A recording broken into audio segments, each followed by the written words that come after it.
એવું બધું દઈ અને બસ લીલા પીલા દેખાય એટલે આપણે એને ખાનગી શાળા મોકલી દેવાના, એવું નહીં.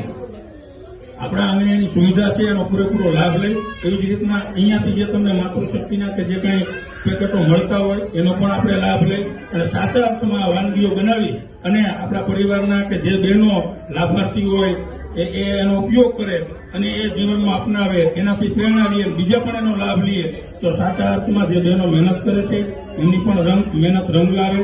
આપ સૌ બહેનોના આમંત્રણને માન આપી ખાસ ઉપસ્થિત રહ્યા અને જેમને પણ વાનગી બનાવી છે. આમ તો બહેનોનો વિષય છે, રસોઈ ચાખવી ને જમાડવી એ બહેનોનું કામ છે, જમવું એ ભાઈઓનું કામ છે. છતાં પણ અમને આમંત્રણ આપી અને આ એક નિર્ણય લેવાની જે અમને એ લોકોએ એમાં હું એને ખવડાવું છું, દર મહિને લઈ જાઉં છું એટલે ખવડાવું છું. એનાથી એમને પૂરતો લાભ મળે છે. સરકાર શ્રીને એના માટે ખૂબ ખૂબ અભિનંદન, આભાર પાઠવું છું.